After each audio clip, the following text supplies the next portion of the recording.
There Uh, we go. We're on now. We're live. Hey, What's how's going it on, going? man? Yeah, thanks for How you having doing me. today? Of Doing well. course. Just Thanks working for hard. coming on. How was the day today? Good, good. Pretty busy. Had What'd you to do get in? some my office. I'm going through a little bit of a change in the office right now. So my office manager, I'm getting a new office manager is in the middle of that change. So that makes it a little bit more. I'm in front as well as clinically. So Oh man, yeah. That's to your. Oh man, you're in front currently. I just people that don't know. I mean, your office manager in a way runs the show because, yeah, like, guys, this is Dr. Alex Einbinder, and you are in West Babylon at Grace Dental Smiles. Now, just really quickly, the office manager is kind of who runs the show while you're in the procedures all day long. yes, that's how it ideally would be in a well functioning office. So right now we're changing, and I'm getting a new office manager actually starting tomorrow. But so I did some front desk, but I actually like, the business side. So I like learning the ins and outs of the office. So when I want to, do more offices, I really know like everything and I know what's getting missed. Yeah. But ideally, I would be doing surgery all day. So What's like you. what yeah. That's right. We talked about that at Yeah. dinner. But yeah, tell me. You're saying what are some of your favorite parts of the ins and outs of the business? Now that we're into that. So I mean, like I like to be efficient and just learn new ways to like fill the schedule and stuff. That's always a thing with like cancellations and just constantly dealing with people is difficult. And having a good like front desk, I realize how like that's so crucial to like the Yeah. office because if they're not scheduling and they're not booking, your schedule, then you're just like sitting there. So like when if I could learn that, I could like make sure that the office manager knows what they're doing when I'm like doing more of the business aspect because that's my plan to replicate what I have now. I have a good business model. I feel like, and go do that in other locations. Yeah. And you said the new office manager starts tomorrow? Yeah. So Perfect timing. today was crazy busy because I'm like still doing work in the back, but also helping up front because we're short on staff right now. Oh man, But that really kind of sticks a wrench in it. Or do you, when you look for an office manager, I never thought you probably want someone who's experienced with running an office before. yes, of course, yeah. I mean, basically, like, I want it so that I'm not up front at all. That I'm just doing clinical, of course, because that's where we do our best. Room to room to room. If I do want to, start a bigger company and buy other offices, it is nice to know, hey, like I do understand how insurance works, so I could like help out and like oversee everything to some extent. But yeah, you need somebody who could run an office without you and doesn't need to ask you like every little question and stuff. Right. Did you find someone who I think has so. experience? So we'll find out. Yeah. True. We'll find out. Yeah, man. Hey, we got a bunch of topics we're gonna touch Yeah. on through this that I'm excited on. Do you know? Have you thought about where you wanted to start with it, or do you want to go into your dental Up to school you. background, or what's on the tip of your tongue? What are you interested Yeah. in I knowing? mean, we could start with that. So, like, as I was telling you, long story short, because there's obviously, a big story to it, but I was essentially thrown out of dental school in fourth year. So you could imagine, like, what's the worst thing that could happen to you in dental school? Literally that. So that kind of like, helped teach me obviously a lot of lessons. But when it first happened, I'm like super depressed, obviously. Like everything I ever worked for is to get through dental school, right? And then to have it all just like shattered, right? Like in at the end of it, in debt, all this crazy stuff, and just like my classmates, like some of them literally like made fun of me during it. So like, but it all comes back to like, I feel like I've become who I am now. I wouldn't have done this. I wouldn't have been successful in dentistry if I didn't go through this, I feel like, because it's made me like so much stronger now. Like I could go through whatever and like it's okay. So right, it kind of ties into running an office because like, hey, let's say like half my staff calls off one day. I'm like, oh, it's just another day, no big deal. So basically, yeah. So I'm like depressed and I'm at home and I'm just like moving back at home and like literally went back to like lifeguarding that summer. So like dentist, my peers are dentists and I'm like a lifeguard. Like it's just crazy. And I'm super depressed and I'm replaying everything in my head, like what happened in dental school. Like I pissed off the wrong people, the higher ups and whatnot, and it all like just like made some mistakes, obviously, but we're human. And I'm replaying it in my head, like what could I have said better or done differently? And then I just started reading like these self-improvement books, and all of a sudden it started to like click, but it didn't really click. But what I realized was at some point, like you have to like stop thinking about the past, you learn from it, but you have to be forward looking. Like that's why I say now, like fall forward.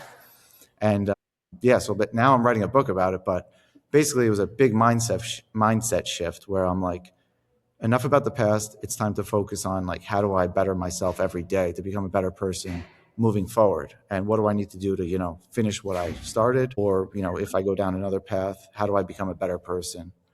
And so that basically started this big mindset shift that everything that happens to me, I need to turn it into a good thing and become stronger from it. And so I definitely say that a lot of my success comes from my past failures. Oh, for sure. That's a big hurdle that you have to get over. Can you get any insight into what happened in? I mean, you were about to graduate when this Yeah. happened. So I went away on this externship. We have to do like this, I think it was like a 2 month or 6 week externship. And basically, they came down really hard on me. They failed me on the externship. I think it was a lot of like miscommunication stuff.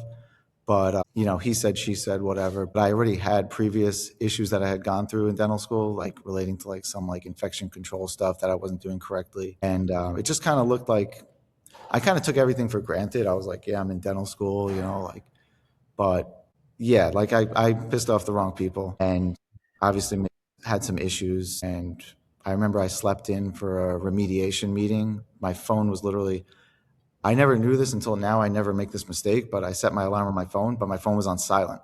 So the alarm went off, but the phone was on silent. So I missed something important, and it was just one thing after another, and I just built a track record for myself. And I don't think I deserved it, but it's what happened. So I'm like, it happened. I can't go back. We don't have time travel yet, so I can't go back and fix the problem because it already happened. But I could fix moving forward.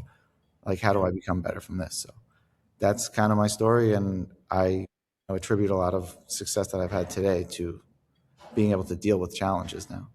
Absolutely. And now, I mean, you're a practice owner. I mean, it doesn't go much Yeah. higher than that. This is the epitome of at least autonomy, right? You get to make your schedule. You get to make the hours that you work. It's your team. You got to hire that office manager, and you Right. got to move on from a previous office manager if they, were underperforming and weren't kind of delivering on what you were looking for. So, I mean, I think that's the apex of the end goal of what it Yeah. was. Do you looking back in hindsight, if you think about it, when you were lifeguarding, that's funny. I'm Yeah. on the same page there. I used to lifeguard a little bit in dental school too, even for like 8 years.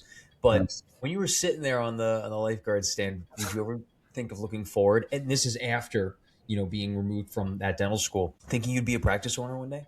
I mean, I definitely like still knew that I would be successful at whatever I did. I didn't know for sure that I was going to get given a second shot by a dental school that I it wasn't easy, but I was applying to like all these schools, and one did give me a chance, and like it special place in my heart. But I always thought I would figure it out. Like that's what, and I just like I'm like sitting there like depressed for weeks, and then like I'm just like I need to work, like I need to do something. Like so, like I'm still going to the gym. It took a month, but then I just like got back into my rhythm. I'm just like I have to do something. I can't just like be depressed forever. And it just like thinking about the past is like not good to an extent. Like you learn from it, but then you need to like be present and think about your future. So I didn't even know if I would get back in, but yeah, it was a tough feeling because I know like a lot of my friends are like they're posting on social media, and I literally like they're dentists, like Hmm. they're owning offices or they're working as associates, and but at the same token, like I just learned so much from this experience, and I always thought that if I did become a dentist, I would become a practice owner because that's always what I wanted to do. So Yeah, yeah, and you did it. yeah, I mean, you gotta be proud from that extent. So I'll tell you a story that's similarly with residency different. I wasn't like expelled or thrown out or anything, but it was I was put on a week long paid leave of absence, and there were people saying rumors like suspended and stuff, but it kind of felt like it because I wasn't told if I was going to be coming back, but I was paid through it. But the program deleted all my hospital emails. So, and I'm sure you remember what that's like if they did that for you too. when you delete your hospital emails and Yeah. then you go back to work, it's not like they just turn it back on again. Then you have to make all these phone calls on top of all your working. No one helps you through it all. When you're sitting at home that week, right? So here was my story. I was documenting through residency and stuff, and someone actually in the program seems to be like it was actually an attending who did it, but it might have been a resident. It seems like it was more of an attending.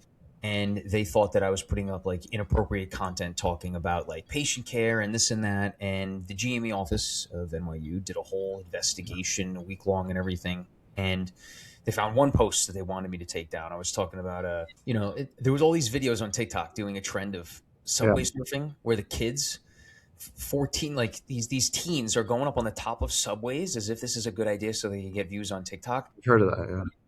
And so we actually had I was on trauma that month, and there were kids in the ICU that were literally subway surfing and fell off and got run over in one way or another. And we're in the ICU, and I'm like, so I was like, look, this is what I'm seeing on trauma. Like, kids, if you're listening to this, don't subway surf. Like, it's just so simple, right? Yeah. It's a good message, right? Anyway, that was the one thing because they were like, yeah, well, you said this age, and when you Google that, it shows these articles, and is that your patient? And now they're like infringing on HIPAA stuff, and it's like, Yeah. oh my god, they set me up with we're just gonna have a quick chat when you get back from your break with the GME office. They want to go over the website, social media page, and it was this 25 question attorney questioning me, and I'm like, whoa, what's anyway? So I had to come back. I had to give a lecture and a presentation to the program without telling them why I was giving them a lecture presentation on HIPAA compliance and social media. And I had to submit essays, and it was a whole big thing. But anyway, back to how it relates to yours is There's a that lot you're of sitting HIPAA there at rules. home. And yeah, exactly. You're sitting there at home, like full of anxiety. You're not given any Yeah. communication. Like, are you going to come back? What's the next step? Are you going to get into another school? Am I going to go back to residency?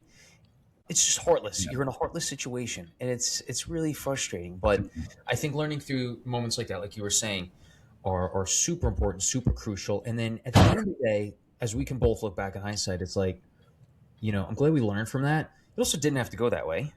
But looking back, it's like, thank goodness we persevered. You know what I Right. mean? Because Yeah. we could just sit on our ass and sulk, and we could go back to lifeguard. I love lifeguarding, but Yeah. not for like a 30-year career. Yeah. Anyway, damn man, dude. So where are you from on Long Island again? Where'd you grow up? Easier than dentistry though. So I first South Shore. I was in Baldwin. Then we moved to Great Neck when I was like 13. So I graduated from Great Neck. Went to Binghamton and then dental school. I wanted to throw that out here too because this is going to be the next episode on Long Island Dentist Podcast. So Yeah. So you're in Smithtown, right? yeah. I'm in Smithtown, and obviously we all count the oral surgery. I'm in Melville, and you're Right. so it's right down the block for you in Babylon. I just referred somebody to you today, Oh, did you? Did you? Oh, sweet. but I won't say who for HIPAA. Of course.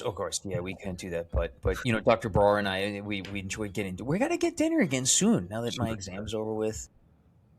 We're Sweet. 25 minutes away. So Yeah, it's like nothing. Wait, 25 minutes from. actually, Melville's like 15 minutes from me. I was gonna say, yeah, Yeah. we're like super close. Did you ever meet Dr. Chavkin, by the way? That's the owner, right? Yeah. No, I haven't met him yet. Okay, we'll set that up. Yeah. Next month. Actually, I think this Thursday I'll have to send you the information. I don't mean to, but this Thursday he's doing a presentation on. I forget what the subject is, but I'll send it to you. Awesome. Okay. But yeah, man. So, dude, we have so much to talk about. Do you want to go into Bitcoin next, or Yeah, we what can do do Bitcoin next. And I was also going to say one other thing is like about like after dental school is that, I was what I thought I had everything like figured out. I'm like, okay, I got back in, now I graduated, but that was just like I thought all my problems are solved. I did it. Like I finished dental school. But then like more problems started because I had trouble. Like I felt like I was behind 4 years and how would I catch up? So I was like, working in like a Medicaid office in Chicago and just like, it was difficult, but like I kind of was just doing like fillings and crowns and like the stuff like I didn't want to be doing. So I kind of had to like reset and be like, I'm not the dentist who's 4 years behind. I want to become an implant dentist. I want to become like one of the best implant dentists in the world. So like that also took time. That took like a year and a half till 2 years till I actually figured that out. Started, investing in implant courses. And that's another, it's like you're already behind 4 years and now you're putting like, 50, $60,000 into these expensive implant courses. So it's just like, Yeah.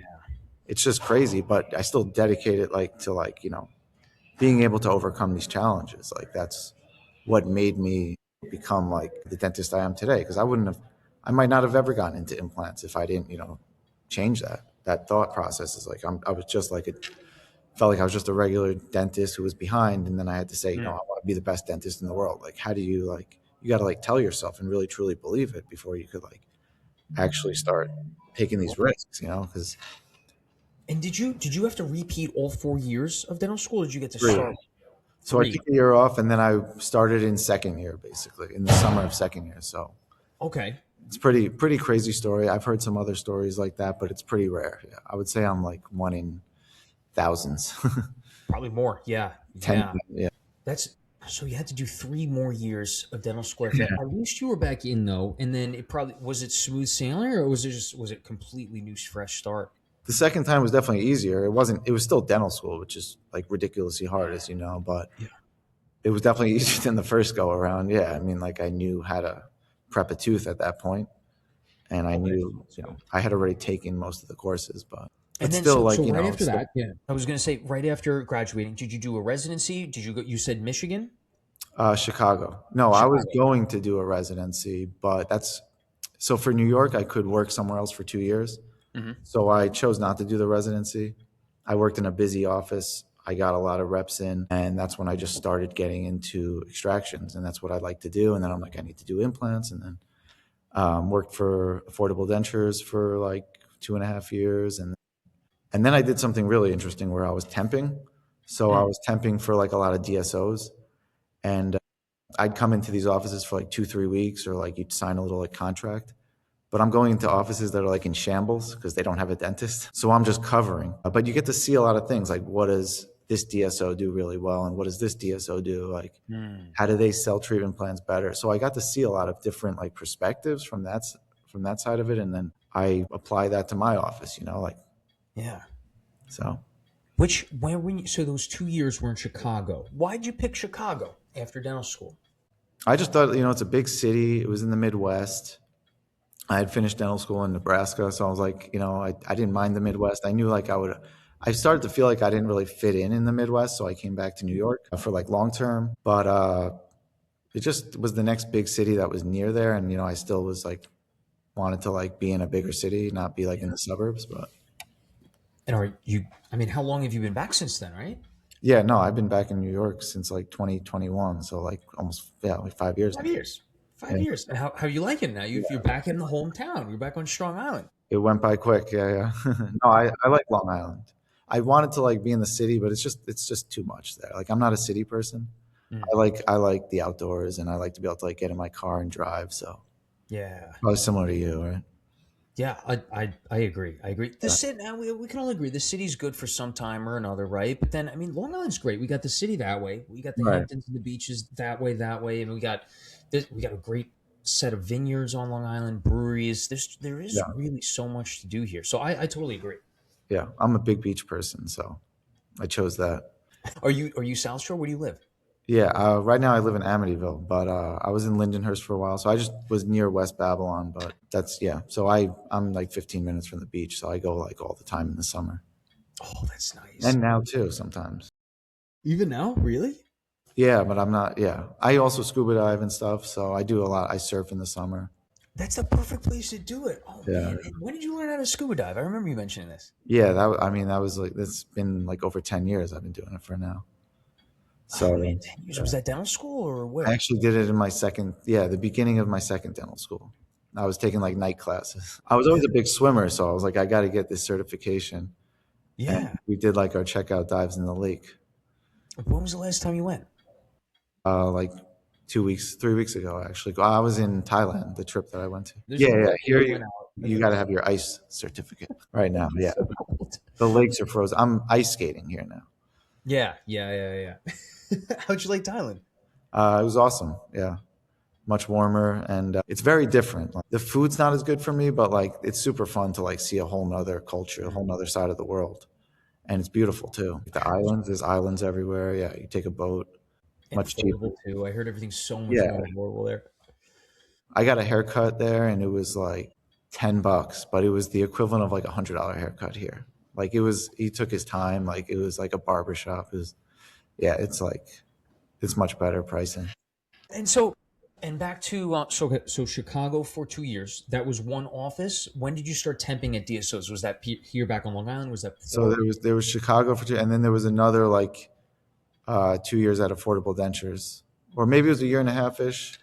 Yeah, Then it was a few like maybe a half a year, 9 months of temping, and then I came back to New York, did a implant only job for like about a year, and then in the middle of that, I bought my office.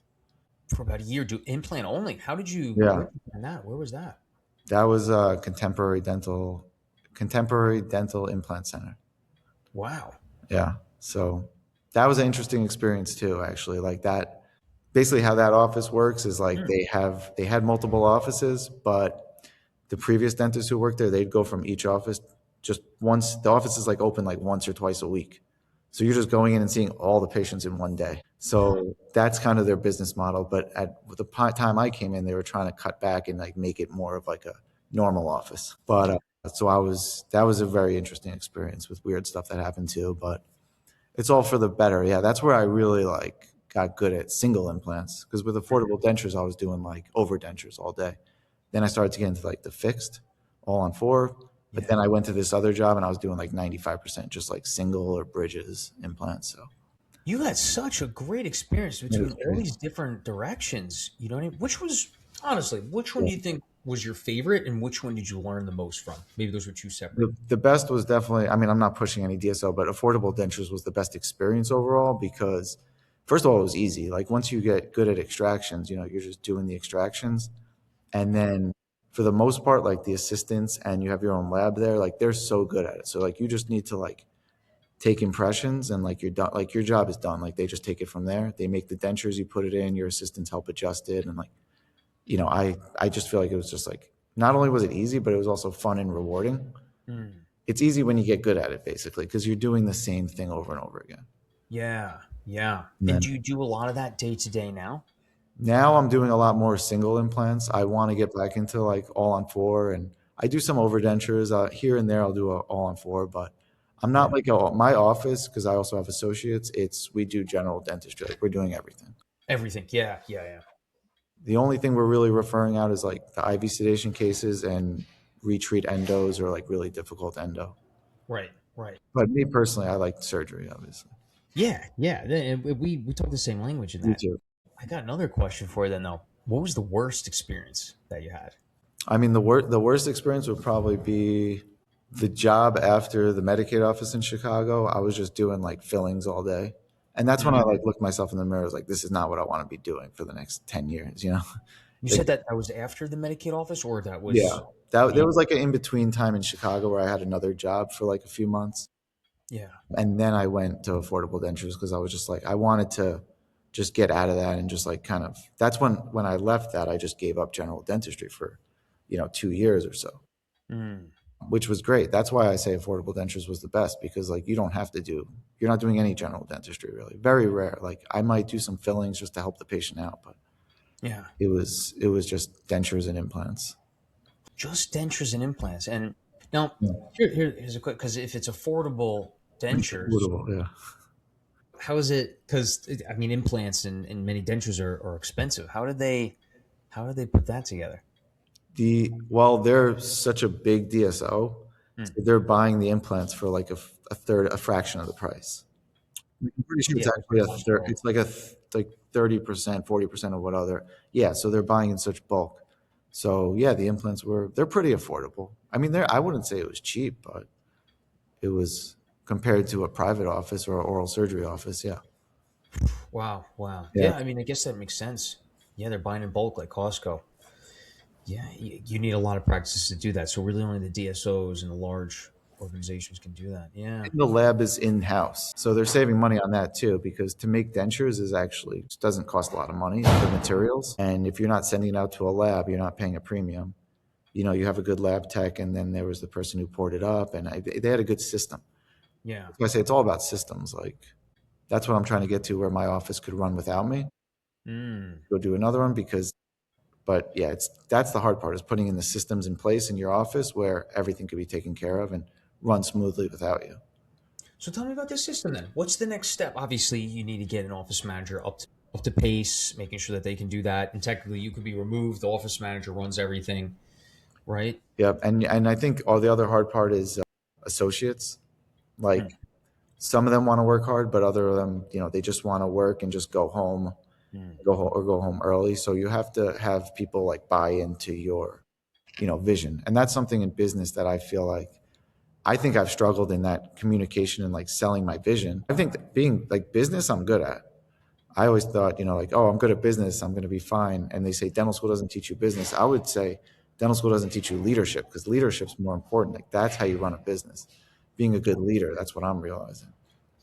What are your thoughts? I 100% agree. I've been thinking so much about how our educational system, whether it's dental school, other schools, or everything, they're not instilling enough leadership skills. These are Right. fundamental skills, teamwork. What are your top traits within leadership? Because you have that at the ceiling, right? What would you say that you are noticing is crucial as far as putting an office together, getting a good system, getting a team together, run So by leadership? the two things that stand out to me is communication and accountability. This Mm, actually goes back to my original dental school story, because my communication sucked. So uh, now I try to be real clear about, like, hey, like, and I could, this is something I'm working on too. It's like, this is the job duties, and like, this is what I expect. And then accountability. In 2 weeks, are you still doing what you need to do? Because I don't care if, like, how we do it, but we need to like get the job done every day, get out on time, and treating the patients well and all that. And that doesn't happen. Like, I could tell them what to do, or like we could run it smoothly for a week or two, but then like things start to fall apart. Like, why aren't we doing this anymore? Or everybody gets an appointment before they leave, that kind of thing. Sometimes they just like forget stuff. So you have to hold them accountable. So you have to like put in the effort to, like, you know, yeah. oversee everything. And yeah, I thought like business ownership, like owning a dental office was for everybody. It's the best move. But now, actually owning an office, I'm like, I see why some dentists just want to stay associates. And I think in a lot of cases, especially with like oral surgery, like probably do better financially not owning an office and just bouncing around from office to office, like a lot of oral surgeons in New York do. Hmm. I think that, or working for a big company that could really pack your schedule, rather than having to deal with all the hassles of being a business owner. I think business ownership is better for like when you retire, you could sell the business. That's a big plus. But Hmm. in terms of just like, I think it's just not for everybody, I would say.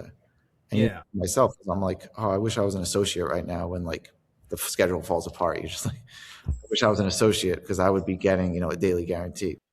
Yeah. You have to pay yourself last. Everybody else has to get, you have to pay everybody else before. Whereas, Great points. yeah, But then when it comes to autonomy, you hold the magic, that's the big one. Yeah. Yeah. So freedom. Yeah. I'm sure, like, because you want to buy an office eventually, right? Yeah, or be a partner. I would love to be a partner of at all county. Yeah. It's but obviously that's up to the boss, right? But yeah, that's my dream. To that ultimate autonomy, I think is crucial. But I yeah, can't hear tell you me more anymore. about that. There we go. How's that now? Okay, better, better. Yeah. Yeah. Okay. Yeah. What the heck just happened? It said disconnected from it. That's literally never happened. That's so weird. But yeah, I was just saying that My luck. my dream goal is to buy into the practice. That's and Dr. Chavkin knows that. That would be, to buy into the multi. I mean, that would be a dream come true.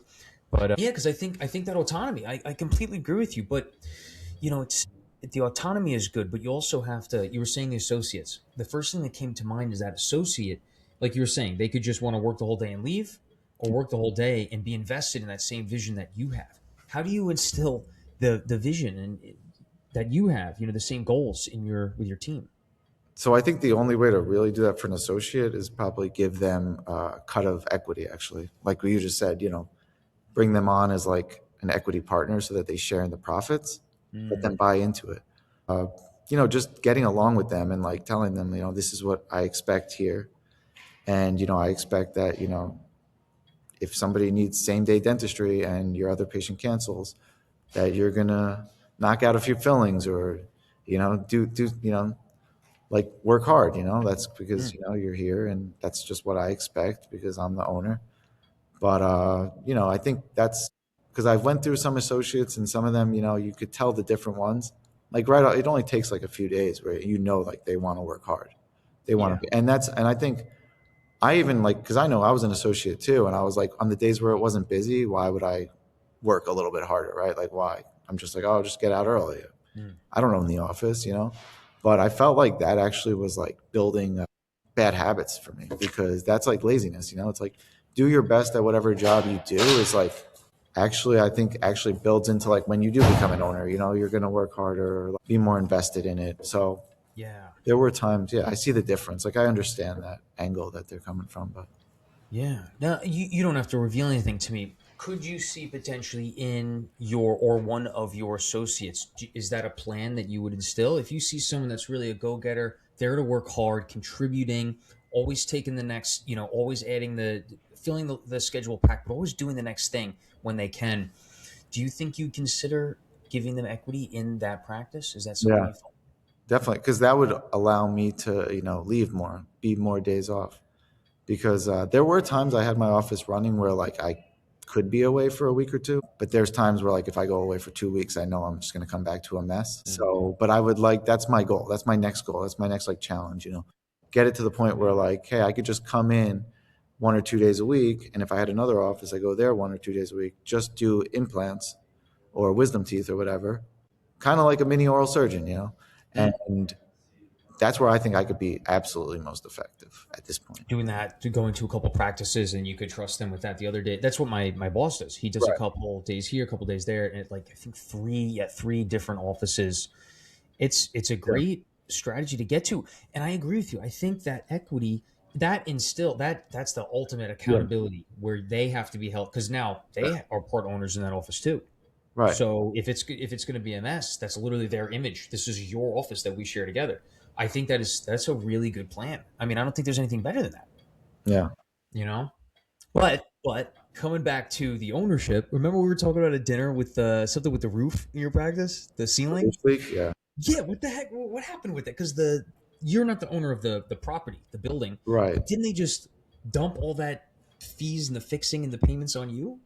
Yeah, they're saying that like I need to replace the roof, but that's obviously like structural. So I'm in like Yeah, a argument with the landlord. It's yeah, like owning an office, like that's going to be difficult. There's going to be problems, but like then you're just like you didn't know it was going to be this much.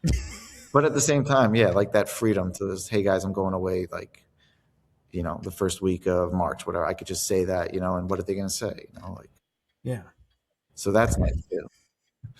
Yeah, Are you like I going could away the definitely first do week of that. March? No, no, I'm not. Not definitely Okay. not right. We wanted our vacation like, almost a year in advance, you know? They're like, yeah. And then they're like, you can't do what I take a Yeah. day around. Yeah, it's like now I could just take like whatever time I want off, or I need to leave early to do something. So I do, that autonomy is like priceless. It's priceless. That's why it's so much more responsibility. There's so much more on your shoulders. But Yeah. I agree with you. I think that autonomy is priceless. Like you said, if you need to leave early or something, if you want to do a 2 week trip to Thailand, or like you can do that. Do you think for your associates though? Do you think you would hold them to a similar request that Affordable Dentures had? No, actually one of them is away for like 3 weeks right now. So 3 weeks. yeah, yeah. But I have the other one doing more days. So it's yeah. You kind of have to like balance stuff out, and Right. I've been working more to like make up for the lost time. I just feel like, I went away for 2 weeks, so I need to like come back and work more. If say before the 2 weeks, or and how many days a week are you working now? How many was it before the break? What's your average? Like, what's the sweet spot? I You know what I was mean? actually working 3.5 days at one point. Now I'm back to like five, but Mm. I would say my sweet spot would be like 4 days because I don't mind like big, long 10, 11 hour days. Like how, like, are your days pretty long too? Today was 9 to 5. We finished a little bit after. That's not bad. But yeah, I don't mind like when I'm there, I tell them like, I want to be busy. Yeah, Because I'd rather do everything I could do in 5 days. I'd rather do that in three if I can. It's like, why not? 100%. I agree. That one day, so say four is the sweet spot. Which day of the week are you taking off? I would take Friday off, long week. Friday. Up. Yeah, Okay. yeah. That's the Interesting. most weekend like day I would say.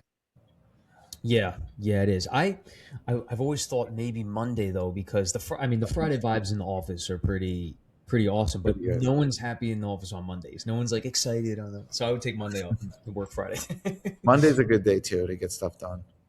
That would be my second option. Yeah, nice little long weekend. Yeah, that would be sweet. Work Tuesday through Thursday, and Yeah. yeah. So You want to talk about a little Bitcoin so drop right Bitcoin now? now. What are your thoughts on that? Have you been stocking up? Well, we got a huge discount. Yeah, yep, just went down like whatever that is, like 25, 30%. So it's always kind of like the same. I say like we've seen this movie before. That's like my line Mm, with my friend because like I was looking at Bitcoin when it went from like, 21,000 to 3,000. I also saw it when it went from like 900 to like I think it went up to like $90. Like I've seen it go down like 80, 90%. So people always freak out, but like if you do like look at the long term, Bitcoin's obviously it's beaten everything like S&P 500, real estate, obviously the dollar. So I think of Bitcoin as like for me, it's like digital gold or hedge for inflation. That's like the simplest way to put it. I feel like a lot of dentists are not really into Bitcoin more. true. Some of Yeah. the more techie ones are. Most like medicals, I feel like the last to adapt or adopt. Sorry, but Yeah, I agree. No, I'm so glad that we just randomly started yeah, talking it's about funny. it when we were at dinner because it's true. So few dentists are in. There are a lot that are like heavy. They're all in on it, Yeah, and there are a lot just they're like, what is Bitcoin? You're like, what do you think you don't know what Bitcoin is? yeah. But when did you? So you said were, you were watching Bitcoin. When is that? $90? How long ago? 2013. Did you buy back then? So I remember I was with a friend. It was actually that in between year, and he told me about it. He's like, "Hey, like there's this new money. It's called Bitcoin. It's digital." So I go on, and like there was only like one exchange back then, but you had to like wire the money and Western Union it, and then send it through another account. So it was super weird. We're trying to Mm, do it. We couldn't figure it out. And then I remember it went from like, I think it was 900 at the time, but I looked at it like few hours later and it went down like one of those drops like 60-70%. It was down to like a few $100s and I was like, all right, forget this. And then I just like remember like opening my phone again like a few years later and I'm like, oh crap, it's like $2,000 now. Like holy crap, like why didn't I do that? So that was that. And then but when I really actually like pulled the trigger was 2016, I think, before it like ran up to like 7,000. But then I bought most of it around like 6 7,000 mm, and it dropped again, and then whatever went to 21,000. yep. I was buying up there in 21,000, and then I remember my friend owed me like some money. He sent me Bitcoin when it was 21,000, and then like the next day, it went down to 3,000 like 2 days later. Like, so like I've seen all this, but it was like funny. I'm just like, yeah, just my luck. Like Were you? I used to like freak out and sell it. Now I just hold it because I'm thinking like when you think in decades, you don't care about like a bad debt. You actually like Right. buy. Like now's the time to buy. Like and long term we'll see that because I feel like if we fast forward 5 years and Bitcoin's like $300,000, it's probably gonna tank to like $150,000 one day Yep. or like over the course of like some random week in whatever. So but the new people who are getting into it now, or who got into it just at 126,000 when it hit the top, or like buying at over 100,000 with all the hype, they're now freaking out and selling, and that's what causes like that cascade. Mm-hmm. Plus, some people are using leverage, which causes more of a cascade. So that's just what it is, Like a few big players sell, and then all the retail people sell, and then everybody's freaking out right now. And it's always like a new like thing, like oh now it's like quantum computing and Mm. whatever else it is. Epstein files are out and they're saying he created Bitcoin or something. But like last 2 years ago, it was something else. It's something else. Yeah. It was, Like, oh, is it Elon Musk? Yeah, yeah. Every couple of years, it's always something. Every yeah, 2 years, 2 to 4 years. yeah, And but you specifically, you longer than me, you've had the experience of actually literally looking at Bitcoin for over a decade now. So yeah. these big fluctuations, you're just like, this is a discount. I'm gonna go buy a couple thousand more today. It still hurts. Like when I see my account drop like 25% in a week, you're just like, oh, Hmm. I wish I did real estate. I wish I had like just put it all in a gold or some like Apple or Amazon, whatever. But again, yeah, like long term, like I mean, I first saw it, it was like a few $100, and it's like Yeah. I wish I'd put it all back then, right? Like And in 10 years, I'm going to wish I put a lot more right now. I So, know. yeah. Like That's as we exactly what speak, I'm doing. like I should be buying it. Right. So, like, but I just think like instead of like a lot of like dentists have a lot of cash in their bank account, Mm, especially like, doing full arch and whatnot. It's just sitting in cash, right? Like they're just paying their bills, but it's sitting there in cash. Like they should be investing that in or a portion, 5%, 10% into Bitcoin, which is going to right. appreciate. The US dollar, what I tell people is like they say inflation's 2 or 3%, but we know it's really like 10 to 15%. So you're losing here. Right, you're losing money, and then people that don't understand, like you might get a raise that's 3,000, but that's based off an inflation that was 3%. It Right. hasn't been that for years because the amount of money that they're dumping into the system just pumps up inflation. Exactly. But that's what makes what you said before. That's what makes Bitcoin such a powerful asset because it traces inflation better than the dollar does, at least Yeah.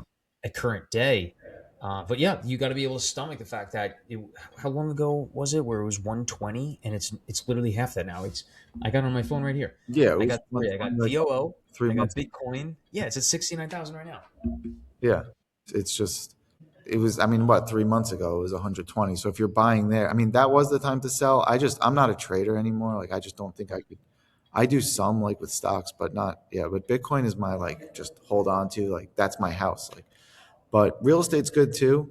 It's just that Bitcoin has a lot of advantages over stuff. I think the one part that people can't really wrap their heads around is that it's not tangible. And we're so used to like tangible, like actual dollars.